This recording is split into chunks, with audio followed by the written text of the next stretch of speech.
TMC ਦੇ ਪ੍ਰਧਾਨ ਬਲਜੀਤ ਸਿੰਘ ਦਾਦੂਵਾਲ ਨੇ ਵੱਡੇ ਸਵਾਲ ਚੁੱਕੇ ਨੇ ਕਿਉਂਕਿ ਕਈ ਸਿਆਸਤਦਾਨ ਡੇਰਾ ਮੁਖੀ ਦੇ ਡੇਰਿਆਂ ਦੇ ਵਿੱਚ ਪਹੁੰਚ ਰਹੇ ਨੇ ਔਰ ਕਿਉਂਕਿ ਵੀਡੀਓ ਕਾਨਫਰੰਸਿੰਗ ਦੇ ਜ਼ਰੀਏ ਡੇਰਾ ਮੁਖੀ ਪੈਰੋਲ ਦੇ ਉੱਤੇ ਬਾਹਰ ਆਇਆ ਹੋਇਆ ਸਤਸੰਗ ਕਰਦੇ ਨੇ ਵੀਡੀਓ ਕਾਨਫਰੰਸਿੰਗ ਦੇ ਜ਼ਰੀਏ ਤਾਂ ਉਸ ਦੇ ਜ਼ਰੀਏ ਉੱਥੇ ਜਿਹੜੇ ਸਿਆਸੀ ਆਗੂ ਵੀ ਜੁੜਦੇ ਨੇ ਤਾਂ ਬਲਜੀਤ ਸਿੰਘ ਦਾਦੂਵਾਲ ਐਚਐਸਜੀਐਮਸੀ ਦੇ ਪ੍ਰਧਾਨ ਨੇ ਤੇ ਉਹਨਾਂ ਦੇ ਵੱਲੋਂ ਇਹ ਸਵਾਲ ਚੁੱਕੇ ਗਏ ਤੇ ਕਿਹਾ ਕਿ ਕਿਉਂ ਡੇਰੇ ਦੇ ਵਿੱਚ ਜਾ ਕੇ ਬਲਾਤਕਾਰ ਨੂੰ ਪ੍ਰਮੋਟ ਕਰ ਰਹੇ ਨੇ ਸਿਆਸੀ ਆਗੂ ਕਿ ਸਿਆਸਤਦਾਨ ਕਤਲ ਅਤੇ ਰੇਪ ਨੂੰ ਪ੍ਰਮੋਟ ਕਰਨਾ ਚਾਹੁੰਦੇ ਨੇ ਇਸ ਕਰਕੇ ਉਹ ਡੇਰੇ ਦੇ ਗੇੜੇ ਲਗਾ ਰਹੇ ਨੇ ਸਿਆਸੀ ਪਾਰਟੀਆਂ ਆਪਣੇ ਆਗੂਆਂ ਦੇ ਉੱਤੇ ਲਗਾਮ ਲਗਾਉਣ ਰਾਮ ਰਹੀਮ ਦੀ ਪੈਰੋਲ ਰੱਦ ਕਰਕੇ ਉਸ ਨੂੰ ਜੇਲ੍ਹ ਭੇਜਿਆ ਜਾਵੇ ਕਾਬਿਲੇ ਗੌਰ ਹੈ 40 ਦਿਨ ਦੀ ਪੈਰੋਲ ਦੇ ਉੱਤੇ ਰਾਮ ਰਹੀਮ ਔਰ ਸਵਾਲ ਚੁੱਕੇ ਜਾ ਰਹੇ ਨੇ ਗੱਲ ਕਰੀਏ ਤਾਂ ਹੁਣ ਤੱਕ ਕਈ ਆਗੂ ਡੇਰੇ ਦੇ ਸਤਸੰਗ ਦੇ ਵਿੱਚ ਨਜ਼ਰ ਆਏ ਨੇ ਜੋ ਮੈਂ ਪਹਿਲਾਂ ਜ਼ਿਕਰ ਕੀਤਾ ਕਿ ਵੀਡੀਓ ਕਾਨਫਰੰਸਿੰਗ ਦੇ ਜ਼ਰੀਏ ਕਿਉਂਕਿ ਬਾਗਪਤ ਦੇ ਵਿੱਚ ਡੇਰਾ ਮੁਖੀ ਪੈਰੋਲ ਦੇ ਉੱਤੇ ਬਾਹਰ ਆਇਆ ਹੋਇਆ ਤੇ ਉੱਥੋਂ ਹੀ ਲਾਈਵ ਹੋ ਕੇ ਵੀਡੀਓ ਕਾਨਫਰੰਸਿੰਗ ਦੇ ਜ਼ਰੀਏ ਸਤਸੰਗ ਦੇ ਜ਼ਰੀਏ ਆਪਣੇ ਜਿਹੜੇ ਫਾਲੋਅਰਸ ਨੇ ਉਹਨਾਂ ਨੂੰ ਸੰਬੋਧਿਤ ਕਰਦੇ ਨੇ ਤੇ ਇਸ ਵਿਚਾਲੇ ਵੱਖ-ਵੱਖ ਥਾਵਾਂ ਦੇ ਉੱਤੇ ਜਿਹੜੇ ਸਿਆਸੀ ਆਗੂ ਵੀ ਪਹੁੰਚੇ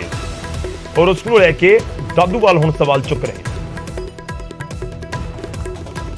ਜਿਹੜੇ ਸਿਆਸੀ ਪਾਰਟੀਆਂ ਦੇ ਬੰਦੇ ਕੋਈ ਜਾ ਰਹੇ ਉਹਨਾਂ ਨੂੰ ਪਾਰਟੀਆਂ ਨੂੰ ਚਾਹੀਦਾ ਕਿ ਉਹਨਾਂ ਵੱਲ ਦੇਖਣ ਕਿ ਜਿਹੜੇ ਬੰਦੇ ਜਾ ਕੇ ਕੀ ਉੱਥੇ ਜਾ ਕੇ ਕਤਲਾਂ ਨੂੰ ਪ੍ਰਮੋਟ ਕਰ ਰਹੇ ਨੇ ਬਲਾਤਕਾਰਾਂ ਨੂੰ ਪ੍ਰਮੋਟ ਕਰ ਰਹੇ ਨੇ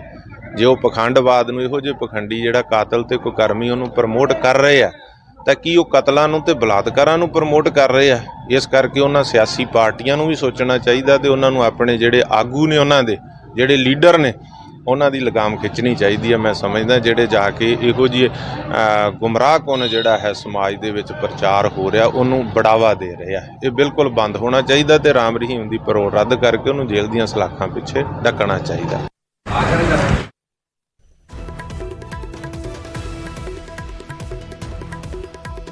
ਐਚਐਸਜੀਐਮਸੀ ਦੇ ਪ੍ਰਧਾਨ ਨੇ ਬਲਜੀਤ ਸਿੰਘ ਦਾਦੂਵਾਲ ਔਰ ਦਾਦੂਵਾਲ ਦੇ ਵੱਲੋਂ ਸਵਾਲ ਚੁੱਕੇ ਜਾ ਰਹੇ ਨੇ ਕਾਬਿਲੇ ਗੌਰ ਹੈ ਕਿ ਹਰਿਆਣਾ ਦੇ ਵਿੱਚ ਪੰਚਾਇਤ ਇਲੈਕਸ਼ਨ ਤੇ ਆਦਮਪੁਰ ਜ਼ਿਮਨੀ ਚੋਣ ਦਾ ਜ਼ਿਕਰ ਹੋ ਰਿਹਾ ਹੈ ਤੇ ਇਸ ਦੇ ਨਾਲ ਵੀ ਇਸ ਪੈਰੋਲ ਨੂੰ ਜੋੜਿਆ ਜਾ ਰਿਹਾ ਹੈ ਬੀਜੇਪੀ ਦੇ ਵਿਰੋਧੀਆਂ ਦੇ ਵੱਲੋਂ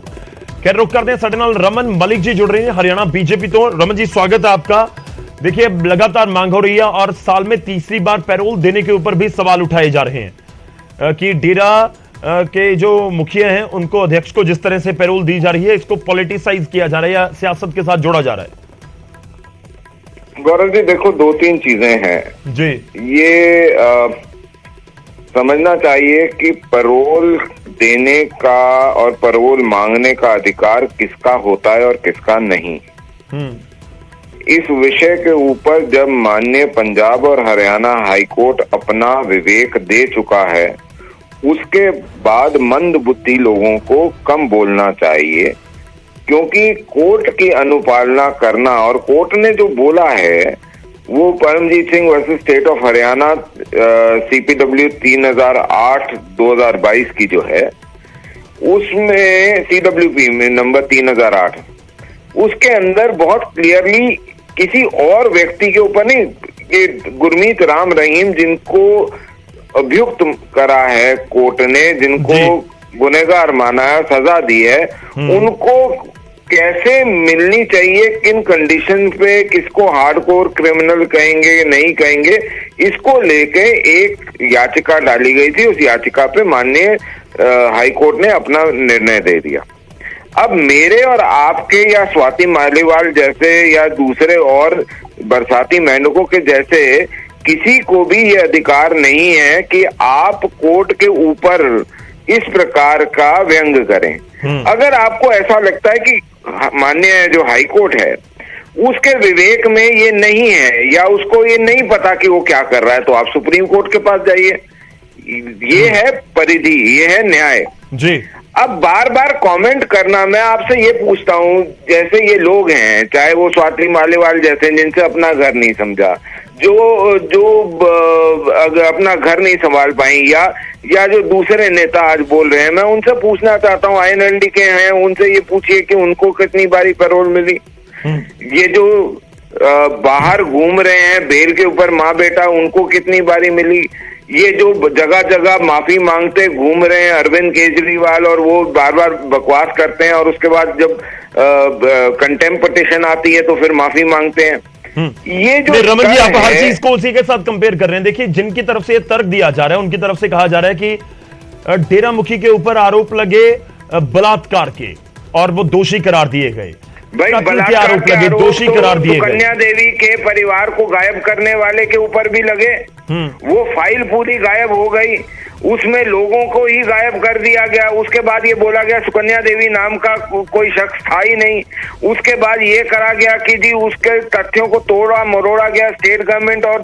सेंटर ने उस समय, और उसके बाद वो केस को ही सुप्रीम कोर्ट ने बोल दिया कि जी तथ्य ये कहते हैं कि ऐसा कुछ नहीं हुआ। तो ये जो आज जिनकी आत्मा जाग रही है, उस समय वो परमात्मा के पास चले गए थे क्या? नहीं, देखिए दादूवाल क्या कह रहे हैं। दादूवाल को बीजेपी के बहुत करीबी भी कहा जाता है, विरोधी उनके ऐसे बोलते हैं। वो कह रहे हैं कि जो बलात्कार जिसके ऊपर आरोप लगे, दोषी करार दिया गया, क्या उसको प्रमोट किया जा रहा है? क्या जो सियासतदान उनके डेरे में पहुंच रहे हैं वो बलात्कार जैसी घटनाओं को प्रमोट करना चाहते हैं? क्या किसी सरकार को ये अधिकार होना चाहिए कि वो अपनी मनमर्जी से कोई काम करे? जो एडमिनिस्ट्रेशन है वो क्या आईपीसी, सीआरपीसी और कॉन्स्टिट्यूशन ऑफ इंडिया, ये तीन चीजों से बाध्य है या नहीं है? क्या उसको न्यायपालिका की इज्जत करनी चाहिए या नहीं करनी चाहिए? हम वो लोग हैं कि जब 2014 से पहले भी केस चल रहे थे ना जी राम रहीम जी के ऊपर, कोई 2014 के बाद तो नहीं हुए ना। किसी और सरकार में ये हिम्मत नहीं थी कि उनको जस्टिस के तरफ लेकर जाएं। उनका न्याय हुआ, उनको कोर्ट में सजा मिली। उस सजा के समय भी बोला गया किसी में हिम्मत नहीं है जो इनको पकड़ पाए। उस समय जब पंचकुला में सारा प्रकरण हुआ तब हम गोली चलाते हुए भी नहीं डरे। हमने हमेशा कानून की अनुपालना करी है। तो उस समय तो ये बोला जाता था, ऐसे लोगों ने, बहुत सारे लोगों ने ये बोला कि जी गोली क्यों चलाई। जहां पे जो जरूरत है वो करना ये एक चुनी हुई सरकार की बाध्यता है। वो ये नहीं कर सकती कि वो मुंह बंद करके दही जमा के बैठ जाए। उसको सबका अधिकार देना पड़ेगा, उसको कानून की अनुपालना करनी पड़ेगी। ठीक है, मतलब आप कह रहे हैं, आप कह रहे हैं सर कि कानून के मुताबिक पैरोल मिली है, लेकिन जो सियासतदान जा रहे हैं उनमें बीजेपी के नेता भी शामिल हैं, उनके बारे में क्या कहिएगा? अब गौरव जी, अगर आप रिलीजियस और स्पिरिचुअल अपनी इंक्लिनेशन जो आपकी है या मेरी है, अगर मेरी भावना, मेरा मान सम्मान किसी को करने का मन करता है, मेरे को इस देश में कौन रोक सकता है साहब? ठीक है, कोई नहीं रोक सकता। मतलब आपको लगता है कुछ गलत नहीं है? किसी के देखिए लोग जो इस समय गौरव मेरी बात हैं वो ये कह रहे हैं कि ये बहुत डेलिकेट पॉइंट है, इसको ध्यान से सुनिए। इसलिए जा रहे हैं या जाना पड़ रहा है? नहीं गौरव, जिसकी रिलीजियस सेंटिमेंट जैसे हैं उसको ये अधिकार कॉन्स्टिट्यूशन ऑफ इंडिया देती है कि आप अपने पर्सनल रिलीजियस स्पिरिचुअल बिलीफ को जैसे भी काम करना चाहें करिए, अभिव्यक्त करना चाहें करें। आपको सिविल डिस्टर्बेंस नहीं करनी चाहिए, न्यूसेंस नहीं करनी चाहिए।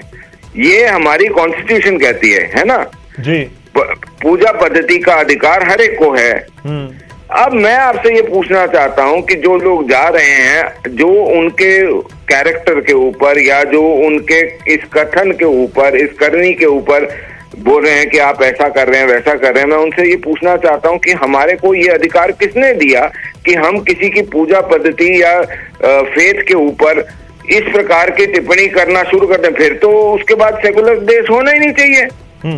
ठीक है सर, वो आपकी स्टेटमेंट देखिए, पब्लिक फिगर है, लोगों के साथ जुड़ा हुआ है तो सवाल उठते हैं और जवाब आपको देना होगा। इसलिए मैं भी आपसे सवाल पूछ रहा हूं कि आपके विरोधी इस तरह से सवाल उठा रहे हैं, लेकिन वो नैतिकता का भी जिक्र करते हैं कि जिसके ऊपर आरोप हो, अदालत ने दोषी करार दिया हो, क्या उसके सत्संग में किसी पॉलिटिकल पार्टी के नेता को जाना चाहिए? आपके विरोधी जो चाहे वो स्वाति मालीवाल हो, दिल्ली डीसीडब्ल्यू की चेयरपर्सन है, या फिर जो दूसरे सियासतदान आपके विरोधी हैं, वो यही सवाल उठाते हैं। आप एक छोटा सा कमेंट आपका आखिरी, आप एक तरह से कह रहे हैं कि अगर कोई जा रहा है तो उसमें कोई दिक्कत नहीं है। अगर कोई पर्सनल कैपेसिटी में जाता है उसके ऊपर ना ही कोई दिक्कत हो सकती है और ना ही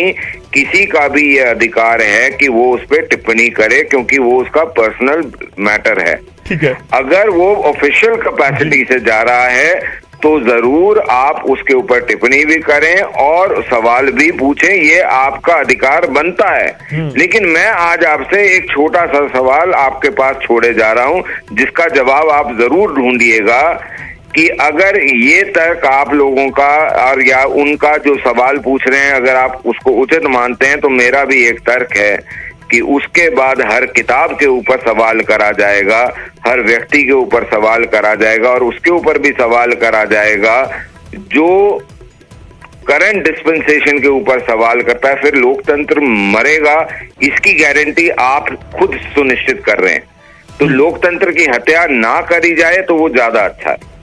ठीक है, शुक्रिया रमन जी, ਧੰਨਵਾਦ ਸਾਡੇ ਨਾਲ ਜੁੜਨ ਦੇ ਲਈ। ਇਸ ਪੂਰੀ ਗੱਲਬਾਤ ਦੇ ਲਈ ਤਾਂ ਡੇਰੇ ਦੇ ਵਿੱਚ ਸਿਆਸੀ ਫੇਰੀਆਂ ਦੇ ਉੱਤੇ ਬਵਾਲ ਹੈ, ਵਿਰੋਧੀ ਸਵਾਲ ਚੁੱਕ ਰਹੇ ਨੇ ਤੇ ਇਸ ਵਿਚਾਲੇ ਬੀਜੇਪੀ ਦੇ ਆਗੂ ਜੋ ਹਰਿਆਣਾ ਬੀਜੇਪੀ ਦੇ ਨਾਲ ਜੁੜੇ ਹੋਏ ਨੇ, ਉਹਨਾਂ ਦਾ ਤਰਕ ਇਹੀ ਹੈ ਕਿ ਕਿਸੇ ਦੀ ਆਪਣੀ ਭਾਵਨਾ ਜਾਂ ਆਸਥਾ ਹੋ ਸਕਦੀ ਹੈ, ਇਸ ਕਰਕੇ ਉਹ ਖੁਦ ਇਹ ਫੈਸਲਾ ਲੈ ਕੇ ਉੱਥੇ ਜਾ ਰਹੇ ਨੇ। ਖੈਰ ਸਿਆਸਤ ਜ਼ਰੂਰ ਹੋ ਰਹੀ ਹੈ, ਪੈਰੋਲ ਦੇ ਉੱਤੇ ਵੀ ਇਹੀ ਇੱਕ ਤਰੀਕੇ ਨਾਲ ਸਟੇਟਮੈਂਟ ਜਾਂ ਕਹੀਏ ਕਿ ਆਪਣਾ ਤਰਕ ਬੀਜੇਪੀ ਦੇ ਰਹੀ ਹੈ ਹਰਿਆਣਾ ਦੀ ਕਿ ਕਾਨੂੰਨ ਦੇ ਮੁਤਾबिक ਹੀ ਸਭ ਕੁਝ ਹੋ ਰਿਹਾ ਹੈ। ਹਾਲਾਂਕਿ ਇਹ ਜ਼ਰੂਰ ਸਵਾਲ ਉੱਠ ਰਹੇ ਨੇ ਕਿ ਆਖਿਰ ਇਹ ਉਸੇ ਸਮੇਂ ਕਿਉਂ ਗੱਲ ਹੁੰਦੀ ਹੈ ਜਦੋਂ ਇਲੈਕਸ਼ਨ ਹੁੰਦੇ ਨੇ। ਯਾਦ ਹੋਏਗਾ ਤੁਹਾਨੂੰ ਪੰਜਾਬ ਦੇ ਇਲੈਕਸ਼ਨ ਦੇ ਦੌਰਾਨ ਵੀ ਡੇਰਾ ਮੁਖੀ ਬਾਹਰ ਆਏ ਸੀ। ਹੁਣ ਮੌਜੂਦਾ ਸਮੇਂ 'ਚ ਪੰਚਾਇਤ ਇਲੈਕਸ਼ਨ ਹਰਿਆਣਾ ਦੇ ਵਿੱਚ ਤੇ ਆਦਮਪੁਰ ਦੀ ਜ਼ਿਮਨੀ ਚੋਣ ਵੀ ਹੋ ਰਹੀ ਹੈ ਤੇ ਉਸ ਵਿਚਾਲੇ ਇੱਕ ਵਾਰ ਫਿਰ ਤੋਂ ਡੇਰਾ ਮੁਖੀ ਬਾਹਰ ਹੈ, ਜਿਸ ਨੂੰ ਲੈ ਕੇ ਸਵਾਲ ਚੁੱਕੇ ਜਾ ਰਹੇ।